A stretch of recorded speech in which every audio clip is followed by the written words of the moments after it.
Here is the reason why I don't do spiritual work for people who have altars. And this is why you should consider it too. When a person has an altar, you don't know if that altar was set up right. You know, whatever tradition you're in, even if you're in Palo Mayombe, you know, if you're Palo, you know, Palero, you know what I'm talking about. You know, or Yaya, you know what I'm talking about, because you know that if the Nganga was set up incorrectly, that person may have a load of problems in their life that spiritual work won't even be able to solve. In cases like this, the only way that the problem can be solved is if you know how to work with altars. Go down to where the altar is located and set it up the right way, or the person who created the altar dismantles it.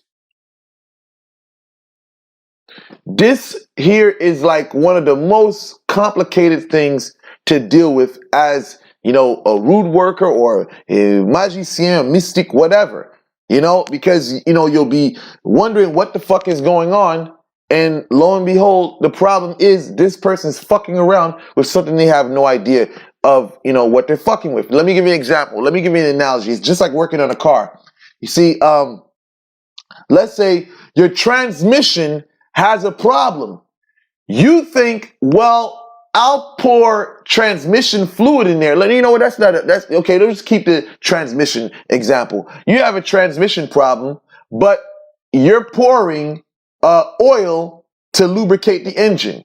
You know, you're putting oil in there. You know, you did an oil change, but you're still having that transmission problem. You know, you're hearing the sound when you're driving, whatsoever. You know, while you're accelerating. You know, but your oil is not solving the problem. So you do everything else.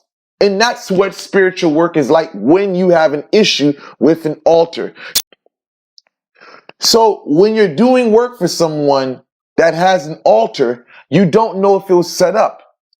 Whatever you do spiritually may not work because the spirit is greater than whatever work you're trying to do. Let me explain something. Let me clear that up real quick. An altar has a lot of power when it's set up correctly. And even if it's set up incorrectly, it can have a backfiring effect on the person who sets it up. Now, when you try to help them, whatever you're doing doesn't work. They'll complain and say, oh, they'll bring it back to you and say, oh, well, you know, I'm not seeing anything, or it's a problem whatsoever. You know, the problem is still here. You can avoid a lot of conflict by avoiding doing work for people with spiritual altars. And this is just what I want to say. I know it's short, but that's all I have to say.